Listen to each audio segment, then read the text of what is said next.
fármacos. Sí, es en realidad, sí, vamos a ver los beneficios del uso de esos fármacos como tratamiento. Pero recuerda que eso no forma parte de la fármaco. Ah, no, claro, eso es ya en los gráficos. Hay que saber cómo sí. se quiere remediar. Claro, cómo se hace. Bueno, para empezar con la introducción, ya.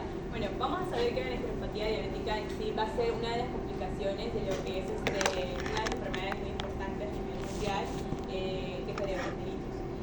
Bueno, esta principalmente vamos a mencionarla que tiene 4 tipos, la diabetes mellitus tipo 1, tipo 2, la diabetes gestacional y las otras tipos de diabetes, ¿no? En este caso vamos a tener un cuadro muy rapidito, corto para recordar las diferencias. Pues sobre todo sabemos que la diabetes mellitus tipo 1 va a ser más que todo su mecanismo importante de que no van a ser destruidas las células beta pancreáticas y por eso pues va a haber autoanticuerpos presentes, ¿no? En cambio en la diabetes mellitus tipo 2 no va a tratar sobre la destrucción de las células beta pancreáticas, sino va a ser la resistencia a la insulina o también sumado el déficit relativo de lo que es insulina. Ahora, en este caso vamos a tener lo de la edad. La diferencia es que en la tipo 1 va a ser más frecuente en menores de 25 años y la 2 va a ser mayor a 25 o 30 años en adelante. Y otra cosa también importante para mencionar, para guiar un poco los síntomas y la manifestación clínica, es que el peso. En el tipo 1 no necesariamente hay sobrepeso, en el tipo 2 hay mayor probabilidad o mayor al 90% de los pacientes tienen sobrepeso, ¿no? Ahora, respecto a la anatomía, ¿no? Recordemos los riñones. Importante, forma de frijol, color rojizo café, lo que es el peso aproximadamente 150 gramos, el tamaño es de entre 8 a 6 centímetros, el derecho es más pequeño que el izquierdo, debido a la posición anatómica del hígado. Sí, voy a avanzar. Entonces, bueno, y respecto a lo que es anatomía, ¿no? Vamos a tener los 3 compartimentos. ¿Qué pasa? La unidad funcional del riñón va a ser lo que es el nefrón. Y vamos a tener también lo que es los 3 componentes del nefrón, lo que es el glomérulo, que va a estar dentro de este glomérulo vamos a tener lo que es la membrana basal o la membrana glomerular, que también se llama barrera de filtración glomerular. También tenemos lo que es los capilares glomerulares, que van a tener su endotelio fenestrado, y también vamos a tener lo que es membrana, capilares fenestrados y podocitos, y que tienen sus prolongaciones especializadas que se le llaman bueno, eso van a ser explicamos adelante. Ahora, lo que es a nivel fisiológico normal que debería ocurrir es que lo normal es que cuando hay, digamos, filtración de lo que es el agua debido a la que llega con la sangre y demás, va a haber lo que es filtración de sodio o el sodio en sí. Entonces, ¿qué pasa? Va a llegar primero a lo que es el túbulo contorneado proximal, de ahí va a bajar por el asa de Henle, luego va a subir y va a llegar al túbulo contorneado distal y finalmente al túbulo colector, donde va a ser colectada la orina finalmente excretada. Como ya sabemos, los 4 pasos importantes, ¿no? Lo que es la filtración, lo que es la reabsorción, la secreción y la excreción, que son importantes para formar la orina finalmente. Y bueno, para mencionar sobre un paciente diabético, vamos a mencionar 3 puntos importantes que deben estar presentes. Porque antes se mencionaba que la enfermedad renal se le mencionaba que era más que todo la presencia de albuminuria y lo que era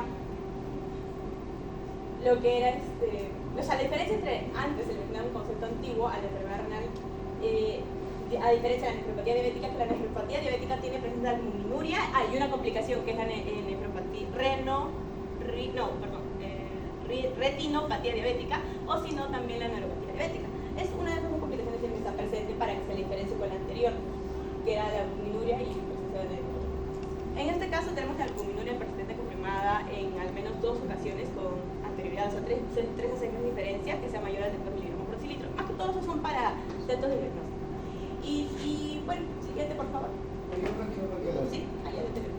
Para todos chicos, la nefropatía diabética, antiguamente llamada así, en la actualidad se dice enfermedad renal diabética. Está bien. La enfermedad renal diabética puede suceder en cualquier tipo de diabetes, tipo 1, 2, población secundaria. Y no olviden que también en los prediabéticos, un gran error, ¿no? Pensar que solo ocurre en los diabéticos. Ya soy obeso, soy prediabético, no pasa nada, no hay ningún problema. El daño de los Age, ya creo que ustedes pueden hablar de eso, sí. Puntos avanzados de la hipólisis, se empiezan a dar de la actual, que es la Exacto. enfermedad renal diabética. Entonces, tienen que tener en consideración eso, ¿ya? Recuerden que para hablar de enfermedad renal diabética tenemos que medir albúmina, sí o sí, en orina. Tenemos que medir. Y no vale decir que por una sola ya tenemos enfermedad renal diabética. No, tiene que ser varios. ¿Cuánto es? Ya el doc creo que quedó bien claro, ¿no? Te mandan así, creo, ¿no? Porque salió una vez. No, tiene que ser varios. Sí, De te cuatro. consulta nefro de frente, dice, ¿no? No. Ya, hay que comentar nada más que esta es una enfermedad, bien dices, la albuminuria, que sería proteinuria, pero en orina de 24 horas. Ese valor es para recolección de 24 horas, ¿no? Que ponen ahí en la diapositiva.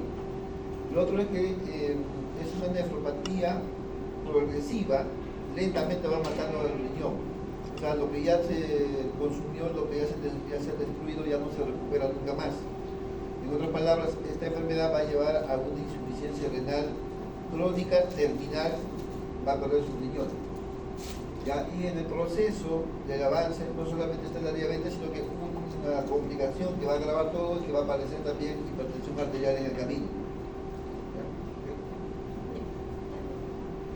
Bueno, Secundaria, para... ¿no? Sí, secundaria. secundaria. Hipertensión arterial secundaria, sí.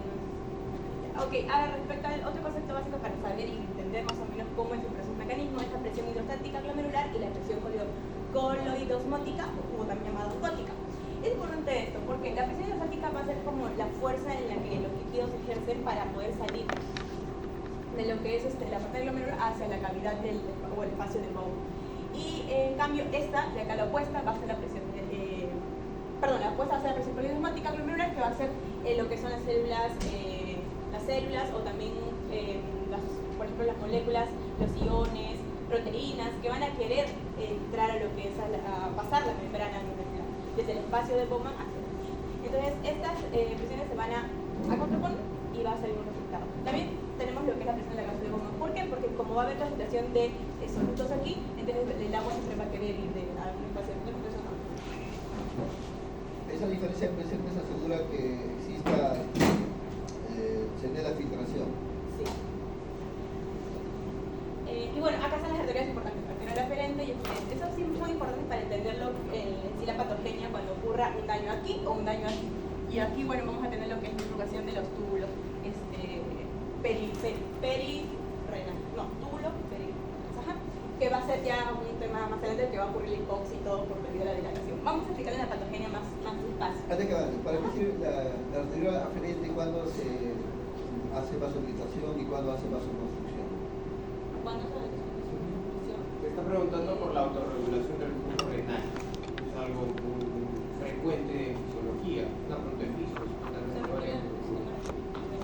Claro, ¿en qué momento se dilata, en qué momento se contrae? Ah, ya. Pues eso tiene que ver cuando se libera lo que es la insulina y se forma la testosterona. En este caso va a haber lo que es la inflamación. Y luego hay otra condición que es la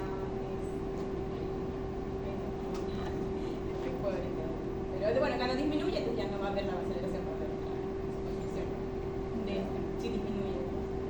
Bueno, básicamente hablar de esto de que la arteriola cuando puede dilatarse o también contraerse para mantener primero la diferencia de presiones y sobre todo la presión sistémica, Claro. la presión arterial general.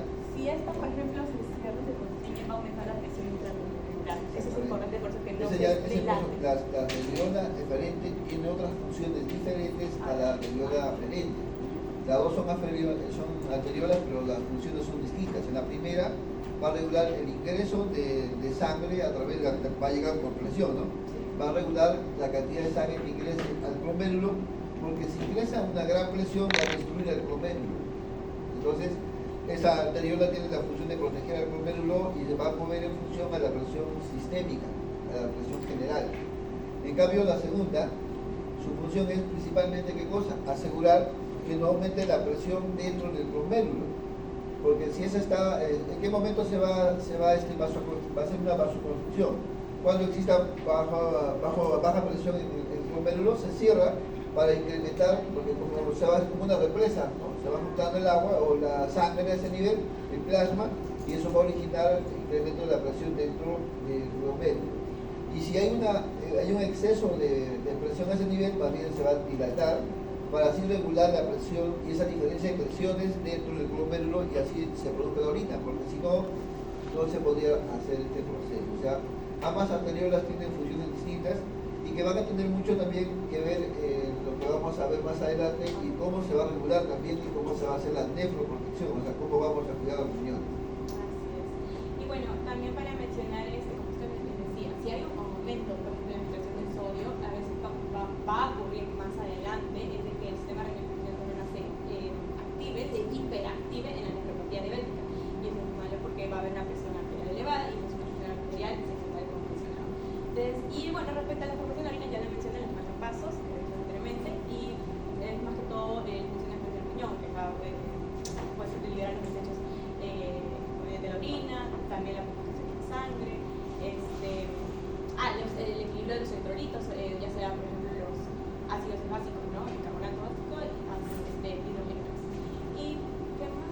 Y ya, continuamos siguiente, ¿no? Sí, esa es la base. Ahora pídeme el siguiente. Ya, ahora respecto a la diabetes mellitus, como mencionaba, más que todo va a ser en el primer lugar.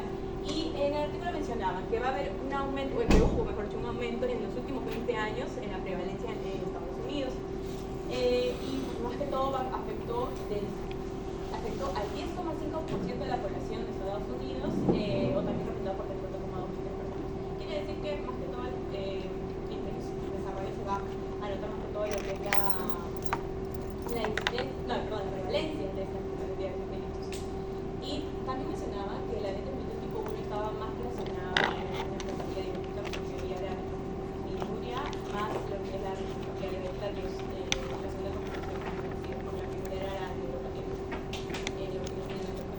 como una de las complicaciones ambas. Siguiente. Para factores de riesgo, ya, vamos a tener lo que es más parecido a lo que es la diabetes mellitus. La diabetes mellitus general. Que por ejemplo tenemos la obesidad, un factor de riesgo, ya sea por el tema de lo que es el sedentarismo, está relacionado con la obesidad por el tema de que uno consume muchos carbohidratos y al final lo que va a pasar es que en la patogenia va a haber la lipólisis. Y esa lipólisis va a ser al final residuos que son los ácidos grasos libres y estos van a perjudicar lo que es el endotelio, al tejido y va a ser componentes, ya sea la membrana glomerular, también puede ser los capilares glomerulares o un endotelio fenestrado y los porocitos que van a verse afectados ahora en la cirugía por hematogenea. Ahora, tratando de lo que es la regulación de la glucosa también, por el tema de que no hay pacientes que no se tratan su diabetes mellitus, es decir, que no tienen un control y cuando hay bajo control de lo que es diabetes mellitus o de la hipertensión, esto va a provocar más probabilidad de que progrese la enfermedad y se haga ya prácticamente el estadio final, que es el estadio 5, que es ya pérdida completa o muerte de las nefronas en los riñones y eso ya es, así se hagan diálisis, no se puede, va a llegar a la muerte. No. La hemodiálisis es un tipo de terapia sustitutiva renal.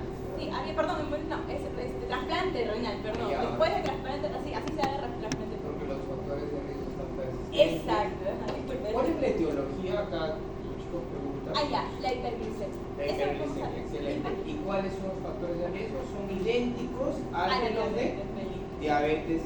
Yo no sé si diabetes mellitus. Diabetes. ¿Está bien? Ya desde 2014, ¿no? Del ADA 2014 se dice diabetes. Diabetes, chicos. Diabetes. Y otra cosa mencionaba en el artículo, dice que si baja de 1% de, digamos, 1% de lo que es o sea, el control de tu diabetes más el control de tu hipertensión, si baja de 1%, esto se ve reflejado en lo que es menos o baja del 30 al 40% de probabilidad de que se vuelva progresivo, o sea, que progrese a peor, que se complique más lo que es la nefropatía diabética. Eso es lo que mencionaba en el artículo según proporciones, ¿no? Significa que debes de controlar tu diabetes y debes controlar tu hipertensión para no llegar hasta el estadio 5 final. Luego tenemos las drogas, que es el uso de drogas, significa el uso de fármacos en sí. ¿Cuáles fármacos son los que generalmente están asociados, dijimos en clase teórica? Sí, los... Por ayúdale, ¿cuál? Muy bien, eso. Los AINES. Secos. Ajá. Y lo que es la hipertensión arterial, como mencionaba. Y lo que es la edad. Sí, mencionaba que a partir de los 45, 50 años en adelante y más que todo de edad avanzada se refiere ya más de 60 años, ¿no? Pero mediana edad es 45 años. sientes avanzado. Bueno, más todavía, No, María, sí, mucho sí, más. Tienes razón. ¿Sí? Es que eso ya se da cuenta. No, No, es joven, es joven. es funcional. Bueno, Dime 98, sí, no sé si lleguemos a esa edad. Sí, llegan No, muy el bien. viejito. Llegan muy bien. Bueno, ya. Ahí quedó bien claro eso, ¿no? Sí, ahí está. Me encanta ese dibujo. Y Sigan ustedes, ¿no? otro gráfico para que sea más claro aún, vamos, continuando con la patogenia. Bueno, estos son los estadios Ahí ya de... creo que debería entrar eso. Lo siento, pero retrocedo para que el dibujo me gusta mucho. Ahí me lo envían. Se ve muy bien, ¿no? El concepto de Clarísimo, la glicosilación, ¿no? El proceso Hay de un los esquema, age. exacto, hay un esquema que vamos a ver más adelante que está muy bonito, donde la hiperglicemia está arriba completamente y empiezan a verse todos los mecanismos, las vías que se van a tomar. ¿Cómo se llama, chicos, en el periodo prepatogénico a cualquier sustancia, cosa u condición que permita el inicio de la patogenia o de la enfermedad? Factor etiológico, también llamado etiología. Entonces, esta enfermedad tiene etiología, ¿no? La etiología es hiperglicemia. Eso tiene que quedar claro, porque otra vez le digo, no dice etiología diabetes, no dice así, ¿cierto? Si da diabetes, solo los diabéticos tendrían enfermedad renal diabética. Como dice hiperglicemia, los prediabéticos también pueden tener, comprendiendo, sobre todo los que tienen glicemia alta en el yugo. Siguiente diapo entra. Ahora me van a caer otra vez en la No, doctor, eso es Ok. ¿Cuál es para los los estadios. Pues no, te digo de que cuando yo pregunte Ah, eso, ok. el siguiente martes, Porque el doctor estaba hablando de eso. no, tú estás muy bien. Ya bueno. Te lamento solo. Bueno, la patogenia en efecto nos especifica más o menos como lo estamos comentando Ángela, cuáles son los mecanismos mediante los cuales la hiperglicemia va causando que es finalmente esta enfermedad. Bueno, existen 5 estadios que lo hemos mencionado aquí, solamente los vamos a mencionar porque vamos a explicar cuál es el daño que hay la hiperglicemia y cómo se va a dar en diferentes estructuras y funciones que puede darse en lo que es el glomérulo y el nivel de los túbulos. Bueno, en el estadio 1 tenemos que va a haber una tasa de inflamación glomerular elevada, va a haber una hipertrofia de la arteria efelente y una normoalbuminuria. Ya, en el estadio 2 van a haber un inicio del daño estructural de la membrana glomerular. En el estadio 3 va a haber una aparición de la microalbuminuria, que va a ser mayor a 30 miligramos por decilitro y menor a 300 miligramos por decilitro. En el estadio 4 va a haber una tasa de infiltración glomerular disminuida y una microalbuminuria, una macroalbuminuria mayor a 300 miligramos por decilitro. Y por último, el estadio 5, que es insuficiencia renal crónica. Esto es algo que tienen que tener. Ay, perdón. Chicos, no es que el diabético diga, soy diabético y mañana voy a tener enfermedad renal crónica. Entonces ya no me voy a cuidar porque para qué, ya me va a dar. Así te dicen los pacientes. Y le dicen, mire, ¿sabe que hay que cambiar su... ¿Pero para qué si yo soy diabético? ¿Ya para qué? Ya, pues me voy a quedar sin riñón. Yo he visto en TikTok que me voy a quedar sin riñón. Si vuelvo a morir. Así te contestan. Sí.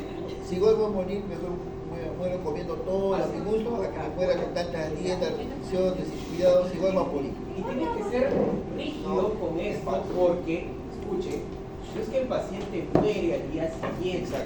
Esto es un proceso muy largo, Sí. con destrucción de varios órganos, Sí. va a ir cayendo pedazo por pedazo. Claro, cuando dicen que se queda primero ciego, luego te van a amputar una pierna, y a ella no le gusta ya. Claro, ahí se les pasa esto de que la vecina le dijo que esto iba a cambiar de golpe. ¿Ya para qué? Mejor come lo que quieras. Eso es. Ya. Continúa ahora sí, Mesón, el siguiente diapo y ahora sí, gracias. Y lo más importante de todas las... Sí, bueno, como le explicó el doctor, esto va a ser una enfermedad progresiva, es decir, va a ser básicamente la unión de varias afectaciones a nivel estructural, a nivel fisiológico del riñón, y como lo estamos mencionando, la etiología va a ser la hiperglucemia. Entonces vamos a ver que acá en el paper nos explican, dicen que es multifactorial la patogenia, nos explican 5 vías bioquímicas, básicamente, que van a ocurrir a nivel intracelular, que van a ser las que van a empezar a tener lo que son las afectaciones del riñón. Estas 5 vías, antes de explicarlas, les voy a decir qué es lo que finalmente van a dar. Van a producir lo que es un aumento de la matriz mesangial, van a producir lo que es un daño y una pérdida de povocitos, también van a producir lo que es una fibrosis túbulo intersticial y por último una glomérulo esclerosis, ¿no? conjunto va a crear lo que es una albuminuria y una disminución de la tasa de nitrato molecular. Entonces vamos a empezar con cada una de ellas.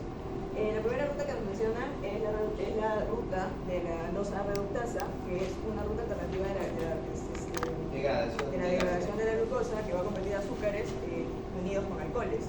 Entonces básicamente lo que va a hacer la 2A reductasa es convertir a la glucosa, creo que en sorbitol. Y bueno, va a entrar a lo que es a la vía del pilol. La vía pilol, básicamente para poder convertir... La vía de los polioles. La vía de los polidoles va básicamente, como le dije, a convertir mediante la reductasa la glucosa en azúcares alcoholizados. Y para hacer esto necesita lo que es NADH. Entonces, como el organismo va a agarrar NADH para poder realizar esta vía, se va a reducir el NADH y no va a poder hacer lo que es finalmente la formación de glutatión. NADH está bien para usarse para la vía de glutatión. Sí, claro. ¿Y estas se usan para qué? Son antioxidantes. Antioxidantes. Es un antioxidante y como... Consumen tus antioxidantes. Sí, exacto. Entonces se va a reducir el antioxidante y va a aumentar lo que es un estrés oxidativo. No va a haber quien pueda combatir lo que es el estrés oxidativo que se va a producir. Ahora, ¿qué es estrés oxidativo?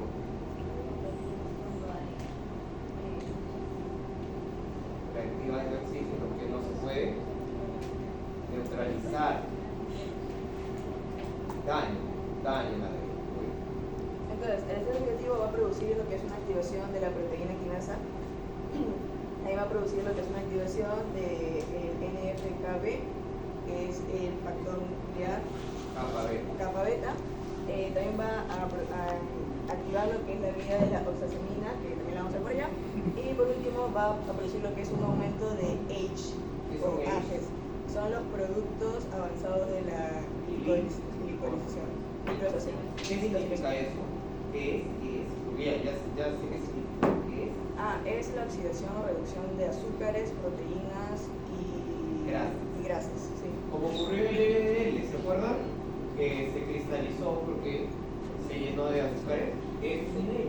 Residuos de glucosa que se van a meter. Que se van y también van a metiendo. interferir en el endotelio. Por eso me gustó tanto el dibujito, ¿no? Ese es un ejemplo clásico de H, de hemoglobina glicosilada. La hemoglobina se llena de productos de la glucosa, de la glucosa y su problema. Se acumularon los H. Muy bien, continuamos. La siguiente Ruta vía bioquímica es, como dije, la glucolización de proteínas. Estas van a producir un aumento de H y los H van a alterar lo que es la matriz extracelular uniéndose a las proteínas de esta matriz. También van a causar lo que es, al unirse a otras proteínas, una alteración en su estructura, como por ejemplo van a crear lo que es una albúmina alterada. Esto lo que va a hacer es va a activar los receptores de estas proteínas, de los H que se encuentran en los riñones, y van a crear lo que es una inflamación, causando lo que es el aumento de citoquinas inflamatorias, de factores de crecimiento y también de la quimiosina CCL2, que va a estar involucrada, si no me equivoco, en lo que es la reclutación de macrófagos, causando más inflamación, lo que va a dar básicamente una inflamación a nivel de lo que es los riñones. La siguiente vía o ruta bioquímica es el aumento de diacilglicerol, que sabemos que es una sustancia lipotóxica. En el diacilglicerol, el aumento va a ser lo que es la activación o el aumento de la proteína quinasa. La proteína quinasa tiene como algo malo, que es que va a alterar la expresión de diferentes genes. Esta expresión de diferentes genes va a reducir lo que es la óxido de nitrógeno sintasa endotelial. Que es la enzima que produce óxido de nitrógeno. o lo degrada. Lo degrada. También va a alterar la expresión de lo que es la regulación del factor de necrosis kappa beta. Factor nuclear. Factor nuclear kappa beta lo va a aumentar. Y también vía JNK, si no me equivoco, esto aumenta la apoptosis. Bueno, también la alteración de la expresión de genes va a aumentar lo que es factores de crecimiento y más citoquinas inflamatorias. Hay nomás las dos últimas vías que lo haga Corra y de ahí continúas nuevamente. Corra, las dos últimas vías. La vía de las exosaminas y la del Bueno, en esta segunda parte tenemos a la vía de la exosamina. El flujo de la exosamina aumenta. Esto va a generar de que el N-acetilglucosamina también se eleve. Esto nos va a dar una elevación, no me acuerdo el nombre.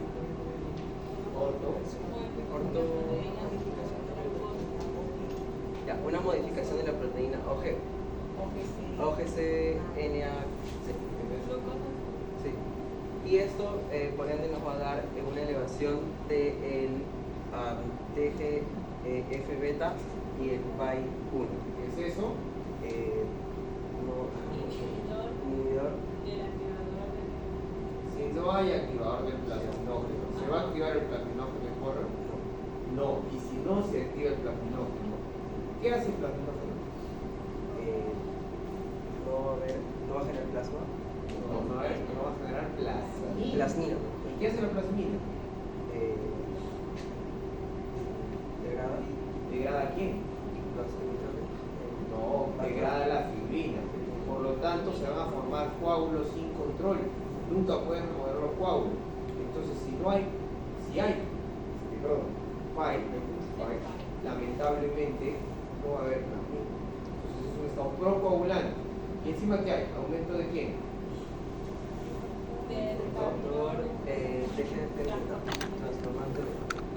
¿Y eso qué significa? ¿Cosa? Ya, lo que pasa es que estas las 3 vías de acá, 3 vías de acá van a ser las que son proinflamatorias. En cambio, estas últimas 2 vías van a ser las que son profibróticas o coantiinflamatorias. Entonces, esta de acá, estos los dos encargados, acá dice el daño de lo que es el ADN y las proteínas, pero en sí, lo que va a hacer la membrana glomerular es remodelarse. Entonces va a querer cicatrizarse, ¿no? Entonces va a ser fibrosa. Entonces, ¿qué pasa? Son importantes dos por eso, porque más que todo estas son las antiinflamatorias, las profibróticas y estas son las proinflamatorias. Entonces, chicos, las 3 primeras vías van a destruir, así tal cual, van a terminar destruyendo. Las 2 últimas vías, en vez de regenerarlo, lo cicatrizan. Y lo que tú no quieres es cicatrizar, lo que tú quieres es regenerar, ¿cierto? Tú no quieres llenarte de fibroblastos. El fibroblasto sirve en algún momento para, no sé, el intercambio de sustancias en el glomérulo. ¿Han visto la anatomía? Estamos ya 4 horas en este tema. ¿Han visto en algún momento un fibroblasto metido ahí? ¿Han visto flora mesangial, que es un fibroblasto modificado realmente? Sí, de manera. ¿Han visto por ahí células endoteliales? ¿Han visto también podocitos? No han visto fibroblasto. Bueno, basta que haya un fibroblasto, pues va a pasar lo mismo que vimos en fibrosis idiopática, ¿sí? Se va a suplir la función y todos vamos a morir. Muy bien, perfecto. Ahora sí, siguiente diapo. Otra vez en las mesones.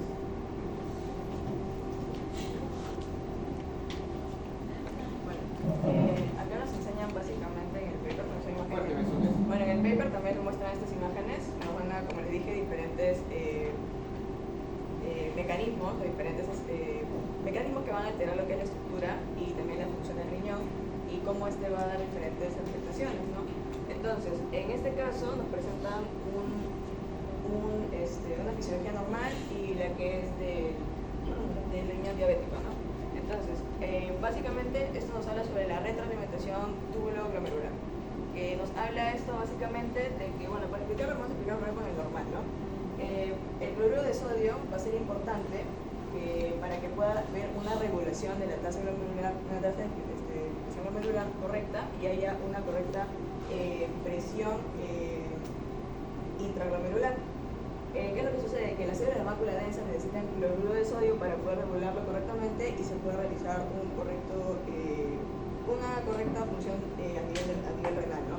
Entonces, en el caso del riñón de un paciente con esta enfermedad, Con enfermedad renal diabética, va a existir lo que es, va a haber un aumento de la actividad del SGLT2 que va a reabsorber, como sabemos, glucosa, ¿no? Debido a que va a haber altas cantidades de glucosa, va a absorber grandes que van a absorber más glucosa, por lo que también va a absorber más sodio. Al absorber más sodio, el cloruro de sodio que va a llegar finalmente a la mácula densa no va a ser lo correcto. por lo que va a disminuir el cloruro de sodio que va a llegar a la mácula densa y va a aumentar, porque es inversamente proporcional, va a aumentar lo que es la tasa de filtración glomerular y al mismo tiempo va a aumentar lo que es la presión intraglomerular. Al aumentar, lo que va a pasar es que va a ocurrir una vasoconstricción a nivel de la arteriola eferente y va a ocurrir lo que es una vasodilatación a nivel de la arteriola aferente. En el caso de la arteriola eferente se va a producir lo que es una vasoconstricción para que no siga entrando líquido, ya que como está muy grande, está muy elevada la presión dentro del glomérulo, no tiene por qué seguir entrando líquido, entonces va a haber una vasoconstricción y se va a dar una vasodilatación a nivel de la aferente para que el líquido que se encuentra en el glomérulo pueda salir y pueda finalmente disminuir lo que es la presión que está dentro del glomérulo. Eso es lo que va a pasar para que se pueda, ¿no? Entonces,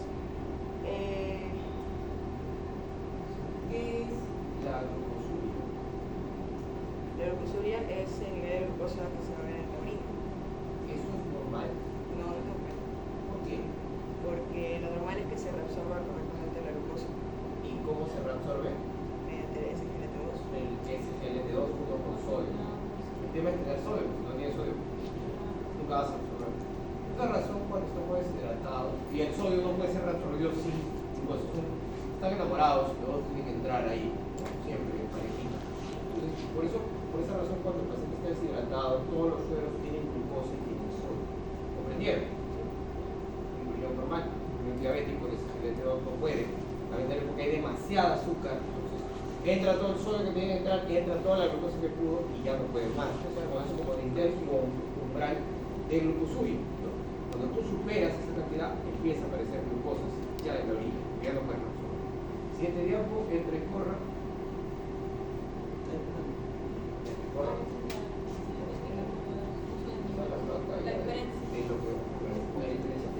Bueno, aquí vamos a ver a nivel ya se genera de hipoxia. Bueno, básicamente esto ya cambió, ¿no? Sí. Sí, en este caso. No, acá va a haber una. No, este va a ser en un.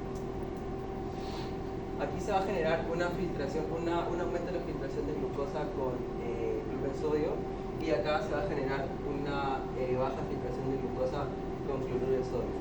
Y podemos ver que por medio de los contrastes. El lado C no lo digas, ¿está bien? Ya. El C no lo digas porque el C necesita un fármaco, no va a funcionar un fármaco. No, a ver, funciona así. Ya el B ya lo habíamos visto, ya vamos a ver la glucosuria. ¿Está bien?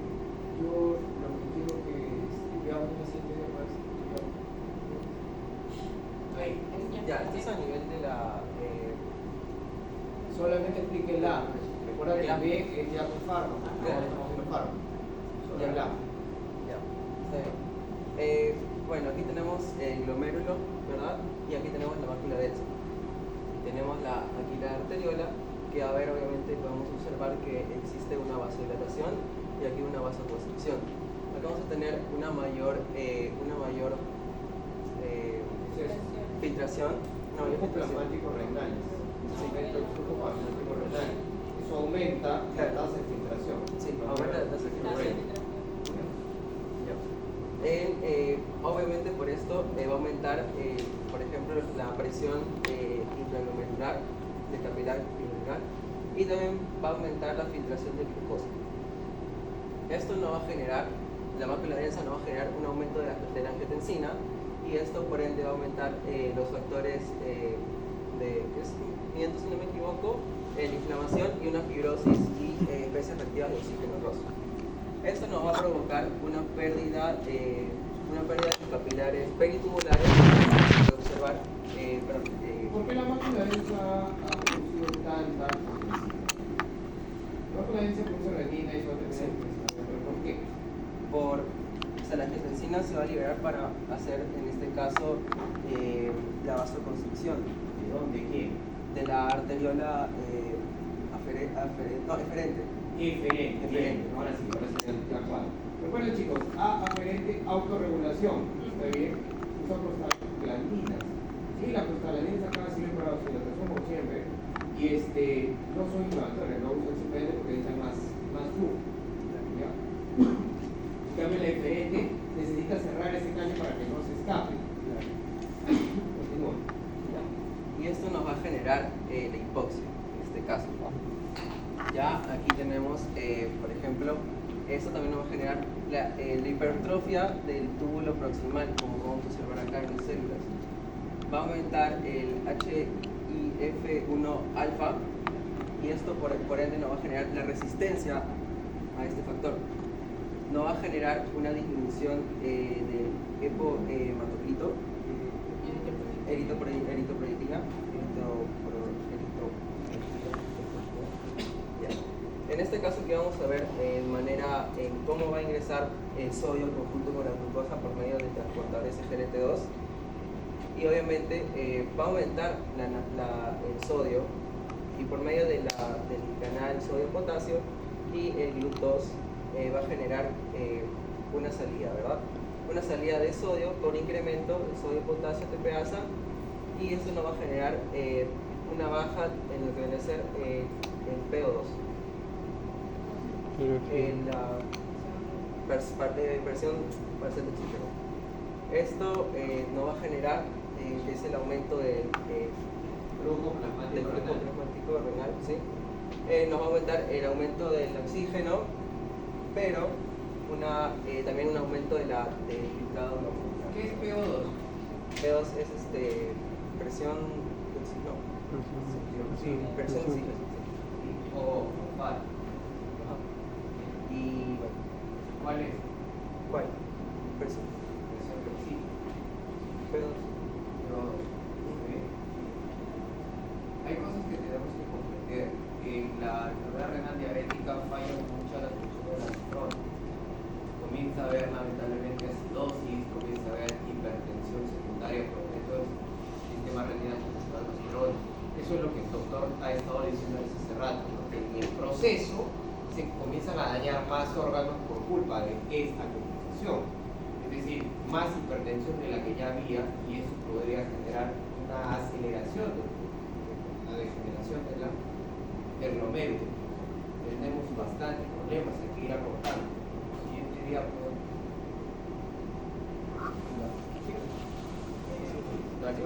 entonces ya estás exponiendo, ya te quedaste. Ya, está bien. Aquí vamos a ver básicamente la pérdida de los podocitos y cómo se presenta la albuminuria. Bueno, aquí tenemos los podocitos, claramente.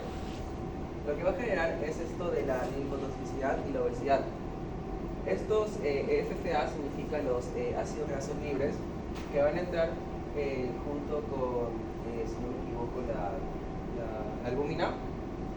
Y lo que va a hacer los podocitos es como una capa de filtrado que no va a permitir que la albúmina pase. Entonces, lo que va a generar es de que va a haber un incremento de tal, va generando sustancias tóxicas que de una u otra manera van a afectar el podocito y en cierto momento se van a desprender y va a generar la apoptosis. Llegando a esta apoptosis, entonces la albúmina no va a tener un filtro y obviamente va a pasar la albúmina completamente. Entonces nosotros podemos observar en este caso la albuminuria. Claro, sí, básicamente eso es muy...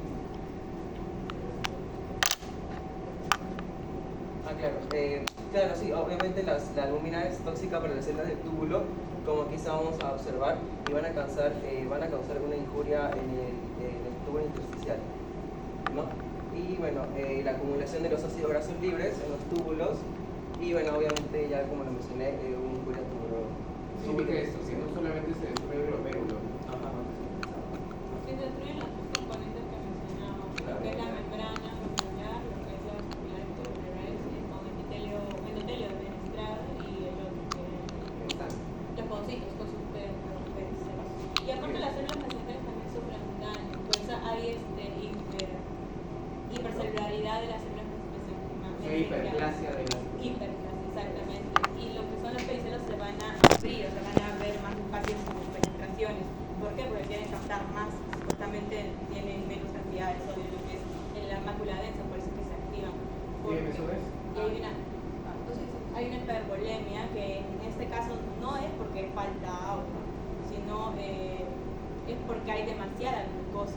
Por eso es que el sistema renal angiotensina se ve hiperactivo, está activado, está súper activado y no es por falta de agua en el cuerpo. O sea, uno se va a ver con edema.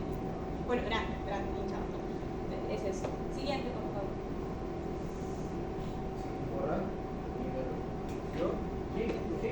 Ya, en este caso tenemos las manifestaciones clínicas, que como ya se mencionó, la tasa de filtrado glomerular va a disminuir. Acá cabe recalcar que como es ya un paso de esta enfermedad renal diabética, siempre va a venir con otro daño de un órgano diana, en este caso el ojo. Tenemos la retinopatía diabética, que en simultáneo se presenta junto con daños al riñón. La insuficiencia renal en un plazo de 5 a 10 años, o sea, es un intervalo muy extenso que tenemos. Tenemos edemas en los miembros superiores e inferiores, por lo mismo también que se puede reflejar en lo que vendría a ser la sobreestimulación del sistema renal angiotensina aldosterona, y la proteinuria, porque ya lo vimos, por medio de que el podocito se llega con las sustancias lipotóxicas se llega a generar apoptosis, entonces hace el paso normal de la albúmina. Y el empeoramiento del control de la hipertensión arterial. Imaginemos si en este caso el diabético no tiene un control correcto de la hipertensión arterial. Imaginémonos ahora con esta enfermedad de la renal diabética, sería mucho aún peor. Y los nódulos de Kimmel-Stiel-Wilson. Aquí vamos a fibrosis. Sí, ese es el tipo 3 de la clasificación, porque son células eosinofílicas, de forma que yo recuerde eran 3, la clasificación no tengo en referencia, porque hay 4 clasificaciones y la Sí, está bien, solo 3 dentro de la clasificación. voy a revisarlo bien, pero si es la 3, lo que estoy segura que es la 3, ahí está en la clasificación. Y bueno, son células así que no tienen es un núcleo acelular y alrededor sí puede absorber de la célula pericelular, ¿no? Peristoplasmática, hay células alrededor, pero es un núcleo no. Y bueno. Bueno, y no solamente se presentan los edemas en miembros inferiores, sino también en miembros inferiores, hasta incluso en lo que podría ser la zona ocular. Aquí tenemos un pequeño gráfico en cómo se puede observar un riñón sano y un riñón dañado, en la cual nosotros tenemos la presencia de orina, lo que vendría a ser la albúmina, ¿verdad? Y aquí tenemos también un gráfico de más que nada el tamaño del riñón normal junto con un riñón, con la enfermedad renal. Este tamaño va a disminuir, como se puede observar tranquilamente. La superficie granular disminuye su funcionamiento por el medio que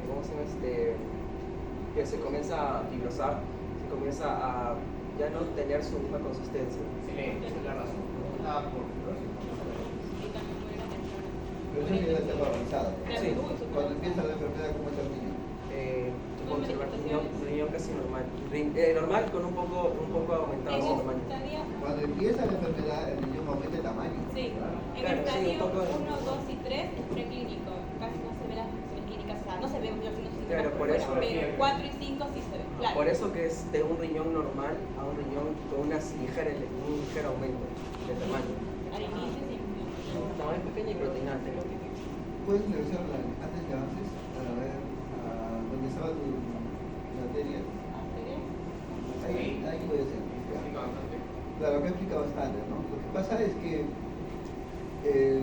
ustedes saben muy bien que la diabetes, ¿qué cosa ataca? A la microvasculatura primero. Correcto, entonces vamos a ver acá sobre efectos de la microvasculatura. Entonces, las arteriolas que ves aquí en el riñón son capilares, ¿no? Estas arteriolas también están a nivel del globo ocular, así que cuando tú ves al ojo, tú puedes ver lo mismo que está pasando en el riñón. Por eso es que la enfermedad es simultánea, digamos lado. Entonces, lo que tú estás viendo acá, el inicio de la enfermedad, aparte de lo que sucede a nivel del intersticio, con todo lo que es el H, que todo está pasando a nivel del intersticio, acá vas a ver otro problema, ¿no? Hay alteración en la regulación de las arteriolas, tanto en la aferente como en la eferente. Hay un cambio, ya no es la respuesta normal a la diferencia de presiones, que el organismo responde normalmente a esos cambios, pero en estos pacientes ya el daño va a ser persistente, sobre todo porque va a existir primero vasoconstricción en en la arteriola eferente, o sea, a la salida. Al haber esa vasoconstricción, todo lo que va a suceder es que, lo que les comentaba al inicio de su exposición, cuando hablamos de la arteria eferente y eferente, ¿no? Se cierra la salida y entonces todo lo que llega al glomérulo lo que va a hacer es aumentar la presión intraglomerular. Esa presión intraglomerular lo que va a originar es la hiperfiltración, Exacto. ¿no? Entonces, eso es lo que va a originar primero y esa es la etapa más larga, ¿no? La hiperfiltración va a durar varios años, casi 10 años, ¿no? En ese proceso lo que va a originar es todos esos cambios hemodinámicos a nivel del glomérulo, que va a ir finalmente con los productos derivados de Leach, con todo eso que se va a dar a nivel del intersticio, donde se va a ir dando la fibrosis. Eso va a ir progresivamente haciendo perder la capacidad funcional porque se van perdiendo glomérulos, van muriendo algunos glomérulos, son los más avanzados primero, y los glomérulos de reserva se empiezan a activar. O sea, hay una muerte constante de glomérulos, ¿no? Porque recuerden que no todos los glomérulos están activos. La mayoría están en reserva, que deberían activarse conforme se van perdiendo con la edad. Pero en este caso, los glomérulos se van a perder no por el avance de la edad, ¿no? Sino se van a perder por este daño, por este daño a los glomérulos. Entonces empiezan a morir glomérulos y entonces lo que eran de reserva se empiezan a activar. Entonces en ese proceso vamos viendo como que no hay mucha molestia en el paciente. Pero también por la duración de la enfermedad, porque es progresiva, de 5 a 10 años. Entonces, No, por eso decía, entonces, claro, eso se debe a estos cambios que se van dando porque hay una reserva funcional que va supliendo lo que ya se va perdiendo. O sea, se va perdiendo ya de manera irremediable. Lo que se pierde, se pierde. Entonces, lo que va activando y va a sostener al paciente durante muchos años es que se va a activar la parte normal, que era reserva funcional. Y se va consumiendo la reserva funcional hasta que luego ya no exista tanto y ya se den las manifestaciones notoriamente. Cuando un paciente, en este caso, lo primero que van a hacer es microalbuminuria, porque primero se pierden las proteínas más pequeñas por este efecto de la hiperfiltración, ¿no? Entonces, en la clasificación que tienen ustedes que han mostrado, estadio 1, 2, 3, 4 y 5, están estableciendo justamente la progresión de la enfermedad. En el estadio 1, lo que hay es aumento de la presión dentro del glomérulo, hay hiperfiltración, pero sin pérdida de proteínas todavía, ni las pequeñas ni las grandes, no se pierde ninguna. Cuando pasa al estadio 2, ¿no? La hiperfiltración ya empieza a haber daño estructural, o sea, empieza a haber otros cambios de fibrosis, empieza a haber muerte, se va alterando la estructura, empezamos a ver daño también en podocitos, pero todavía no hay pérdida de proteínas. A partir del estadio 3 es donde empieza a haber ya la pérdida de proteínas. Hasta esta etapa han pasado más o menos 10 años. O sea, no es un proceso lento, o sea, tan lento y tan difícil. Lo que está pasando es un proceso largo. Después de esos 10 años, en el estadio 3, en el que ya empieza a haber pérdida de la microalbuminuria, que es lo primero que se pierde, ¿no? Vamos a ver un rango incluso todavía que se dice un rango reversible, que han puesto, ¿no? De 300. No, 300 no es lo normal es 150. 300 es como llamarse o decirse rango normal a alto, ¿no? Que hasta ahí podemos considerarlo todavía recuperable. Si en esa etapa se interviene sobre el paciente y se corrige la hiperglicemia, se puede estancar ahí, ¿no? Pero eso no sucede generalmente, la hiperglicemia continúa y entonces el proceso continúa. Entonces empieza a haber el primer síntoma que van a ver en un paciente diabético, y eso que quede como enseñanza de aquí para la eternidad. Para todo paciente diabético tienen que tener una evaluación de las proteínas, empiecen con la microalbuminuria. ¿Por qué? Porque cuando ya tengan proteínas en cantidad, lo que estamos hablando más o menos de 10, 15 años más o menos de enfermedad del paciente, en la que ya no se puede hacer nada. Todo diabético que tenga más de 10 años debe tener por lo menos una evaluación de microalbuminuria.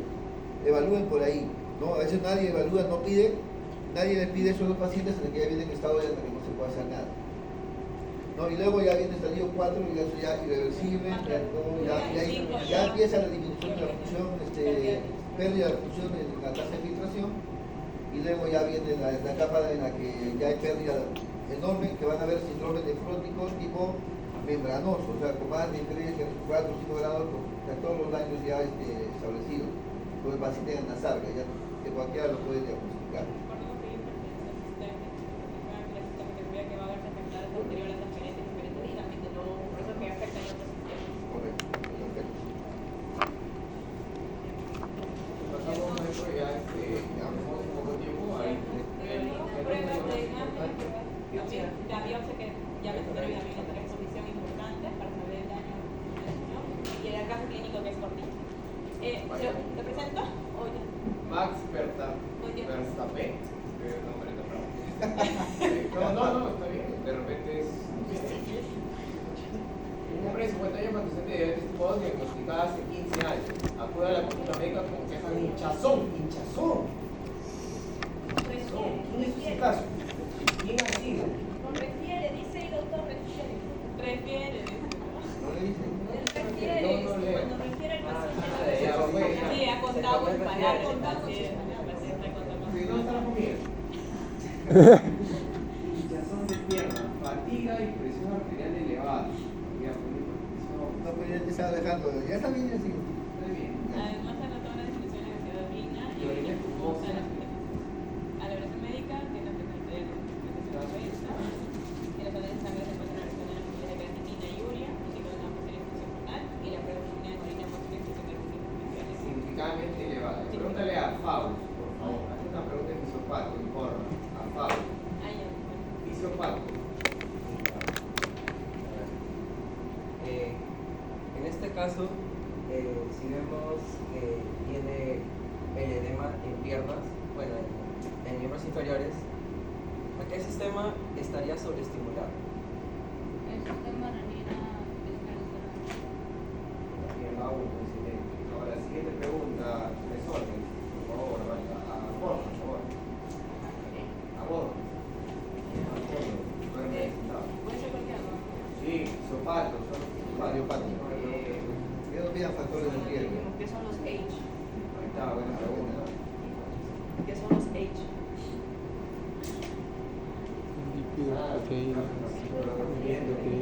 Es lo más importante de la charla. Sosa, preguntas así. ¿Pregunto? Ah, sí. No, eso es la glicosilación. No habíamos mencionado. Ya, el fisiopato también. Sí, claro. Flores. No, pero No, ya, acá, ya acá. respondió, ya respondió. Ya, a ver. Ya, pues, ¿qué estructuras aumentan o se dilata, aumenta el espacio de lo que es la fenestración para que pueda entrar la proteína que queramos, como el huevo, la albúmina o tan fácil? ¿Los cómo? Las prolongaciones especializadas, ¿es su nombre? Sí, ajá. Ya. No habla la palabra, le ayudó. Pasamos ahí.